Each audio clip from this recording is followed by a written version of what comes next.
के शब्दानुसार हड़प्पा संस्कृति से भी प्राचीन होने की संभावना को व्यक्त करता है।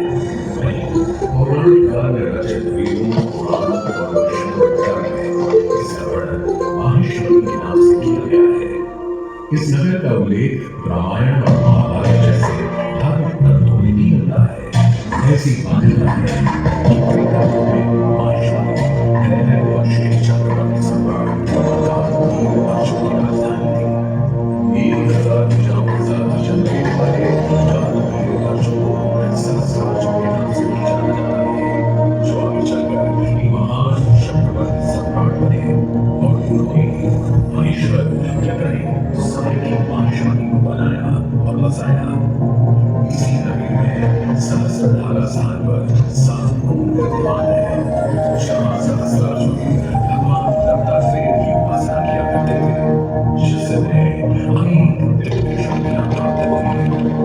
एक प्रचलित कथा के अनुसार एक बार सहस्त्रार्जुन ने अपनी सरस्वती नाम के बल से मां नर्मदा देवी उसे बोला, जैसा सरस्वती के अंदर दिखाई देने लगा।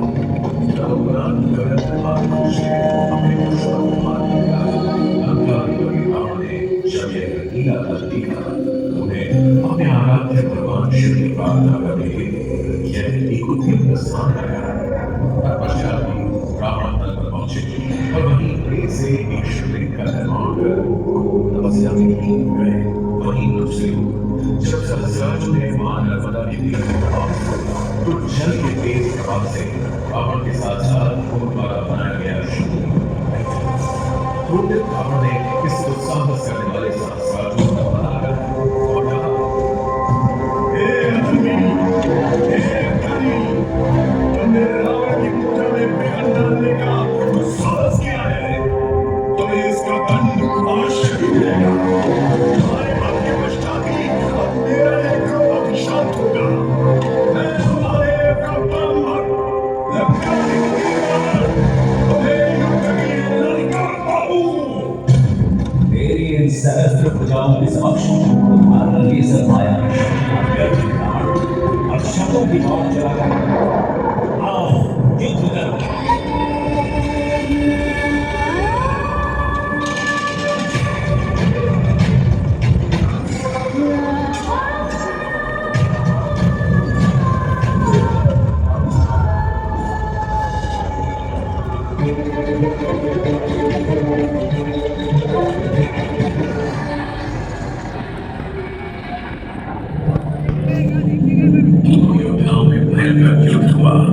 सहस्त्रार्जुन के बाहुबल के समक्ष रावण की सारी शक्तियां कमजोर पड़ गई।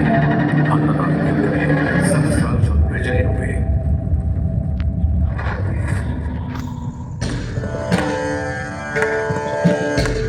सहस्त्रार्जुन ने रावण का वध नहीं यह मान्यता है कि सहस्त्रार्जुन हाथ पर दिया जलाया करती थी।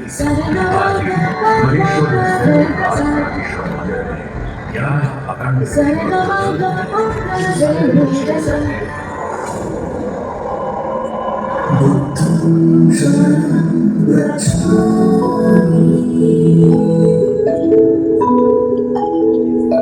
एक नए युग का सूर्योदय हुआ। एक ऐसा युग जिसमें युवराज ने एक आध्यात्मिक यात्रा कर विश्व बनने का सफर तय किया। ये युवराज बाद में महात्मा बुद्ध कहलाए। यह सत्य अधिकारी की कोशिश करें, जिन्हें मगध साम्राज्य के सम्राट अशोक का नाम दिया है। सम्राट अशोक के नवदास चंद्रगुप्त मौर्य ने लगभग 14 शताब्दी ईसा पूर्व में अपनी राज्य का स्थापना किया था। हालांकि उस समय 16 महाजनपदों में एक जनपद था, जिसकी राजधानी उज्जैन और माहेश्वरी, यानी आज का महेश्वर माना जाता है कि तब से ये क्षेत्र का हिस्सा बने। इस समय से तो बात महेश्वर का पहले नाम से भी जाना जाता है। प्राचीन भारत के निर्माण का कौशल और रक्षा नीति का एक उत्तम उदाहरण लगभग 2 वर्ग किलोमीटर के क्षेत्र में फैला हुआ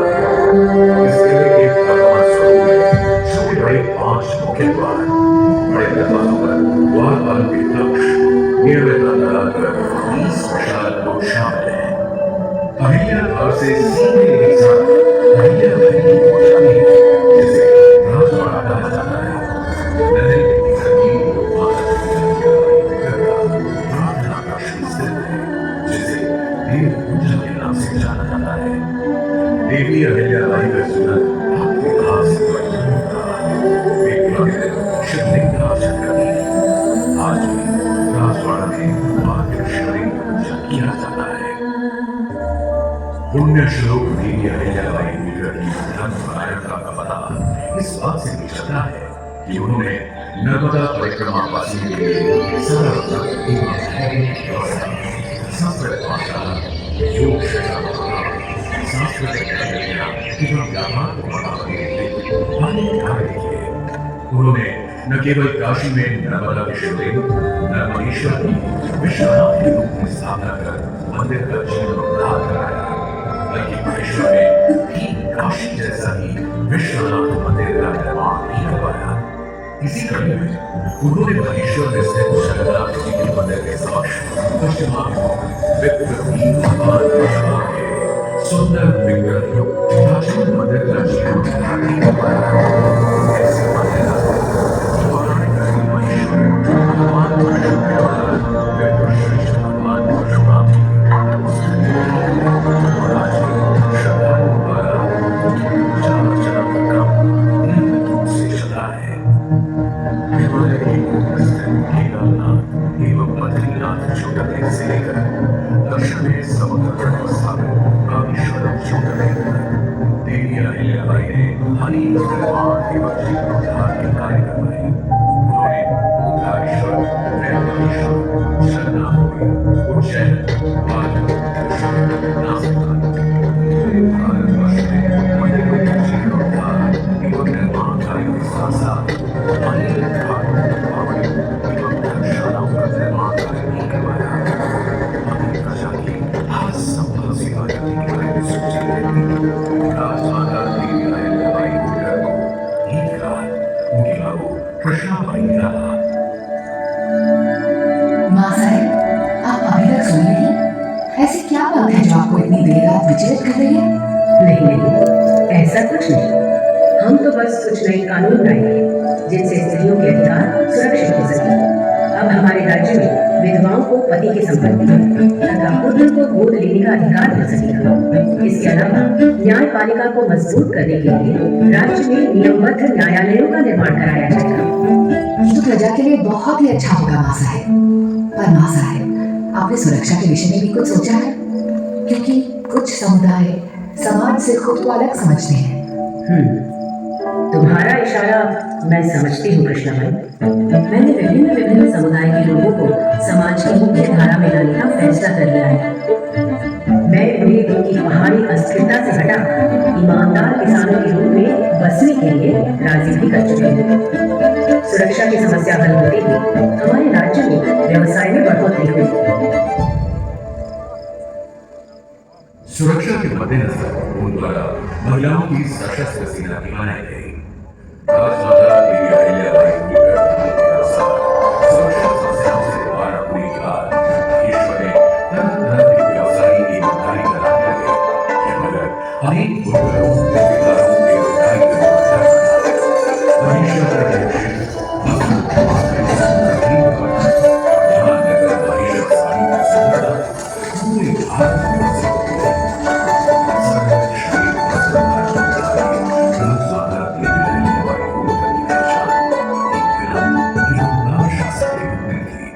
हो गई। लगभग 30 साल होल्कर भाषा का विकास रहा। 13 अगस्त सन 1795 को वे अपने राज्य एवं अपने प्राणों से मिलकर अपनी प्रजा को हमेशा हमेशा के लिए छोड़कर पंचतत्वों में विलीन हो गए।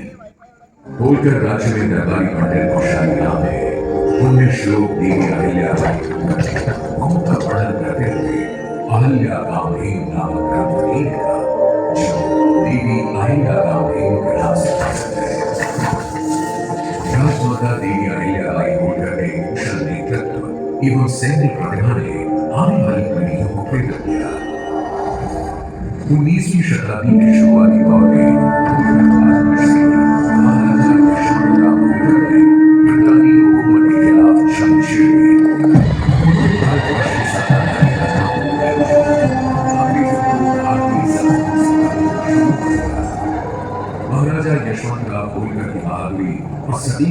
रणनीतियों से डरी तो अंग्रेजी अफसर चार्ल्स मेकाफी की ब्रितानी हुकूमत के लिए अपने एक पत्र में लिखा, I compare to you that we are disgraced and overcome is the prevailing power in Hindustan. अंग्रेजी के अलावा मुगल शासक शाह आलम ने महाराजा कृष्ण का होकर की प्रशंसा करते हुए उन्हें महाराजा धिराज राजेश्वर आदि जवान की वाणी से सुशोभित किया। आजादी की पृष्ठभूमि से आगे चले तो महेश्वर का देश समृद्ध इतिहास, कला, धर्म, संस्कृति एवं पुरातात्विक धरोहरों को संजोए हुए आज भी खड़ा है। अपने धार्मिक महत्व के कारण राशि के समान भगवान शिव भी है। इसे गुप्त राशि भी कहते हैं। प्राचीन माहेश्वरी और भगवान शिव से जुड़ी एक किंवदंती आज भी सुनने को मिलती है।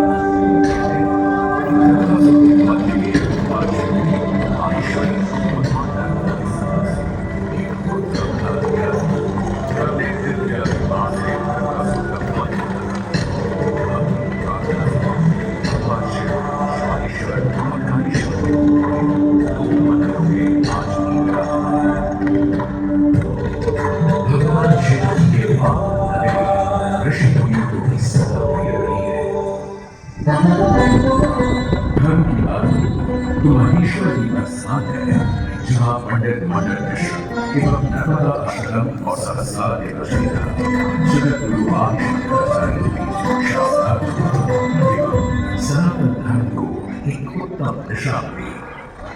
यहाँ लगभग 25 छोटे बड़े घाट हैं, जिनका अपना एक महत्व है। अर्थात ईश्वरघाट, मनकामेश्वर घाट, महादेश्वर घाट पर संतों के सूत्र से श्लोक, दोहे, चौपाइयाँ सदैव पूजनी ही रहती हैं। जैसे आप अभी जहाँ उपस्थित हैं, अहिल्या मां साहिब घाट या कहीं महेश्वर घाट कहलाता है। इसी घाट की सीढ़ियों से ऊपर जाए तो पुण्य श्लोक देवी अहिल्याबाई होकर को श्रद्धांजलि अर्पित करके अभिनेश्वर छतरी है। इसी के सामने मल्हार राव अभिनेत्री की छोटी बड़ी इसके अलावा महेश्वर में मां विंध्यवासिनी भवानी देवी का मंदिर स्थित है, जैसे मत्स्यवान के दिव्य अवतार में एक भवानी 308 संतों के 16 पीठा बनाया है। इसके अलावा यहाँ 100 से अधिक मंदिर विद्यमान है, जो महेश्वर की समृद्ध संस्कृति का प्रमाण प्रस्तुत करते हैं। महेश्वर तीन की यात्रियों व्यक्तियों दोनों को अपनी ओर आकर्षित करता है। सुनिए वो है यहाँ मनाए जाने वाले 3 त्योहार उत्सव पर्व हैं, जिनमें शिवरात्रि स्नान, 3 दिवसीय बाण उत्सव, लोकपर्व पर्व, नर्मदा जयंती आदि बड़े धूमधाम से मनाए जाते हैं। श्रावण माह के अंतिम सोमवार यहाँ नगर में भगवान काशी विश्वनाथ की शाही सवारी निकलती है, जिससे कि महेश्वर भगवान शिव के रंग में रंग जाता है। अगर कोई महेश्वर आए और महेश्वर की साड़ी बनाने रहे तो ऐसा होना तो मुश्किल ही है। महेश्वर की साड़ी में आदि प्रधान व्यवस्था में अहिल्याबाई की अपूर्ण दक्षता का ही परिणाम है। लेकिन कुछ दशक पहले काम आने के कारण कारीगर इस कला को छोड़कर अन्य रोजगार अपनाने लगे थे। सन 1970 में हालात इतने खराब हो चुके थे कि यहाँ केवल 300 वर्कर ही रह गए। उस समय बाद लगभग सन 1978 में होलकर वंश के वंशज हिज हाइनेस महाराज कुमार शिवाजी राव होलकर और उनकी धर्मपत्नी शालिनी देवी होलकर ने इस कला को जीवित रखने हेतु एक नॉन-प्रॉफिट सोसाइटी का निर्माण किया, जिसका नाम रेवा रखा गया। कर्नाटक, गुजरात, हैदराबाद और नागा ये कहीं पूरे भारतवर्ष से महेश्वर सोसाइटी का स्थापित किया गया। आज इस कला को संजोए हुए लगभग 3000 वर्कर सक्रिय हैं। यह सोसाइटी कारीगरों को उनके काम के लिए एक आउटलेट प्रदान कर रही है और महेश्वरी साड़ी प्रेमियों के लिए एक खूबसूरत साड़ी को खरीदने का एक माध्यम मुहैया कराती है। नर्मदा अर्थात नाम बनने वाली चट्टानों का सीना छीनकर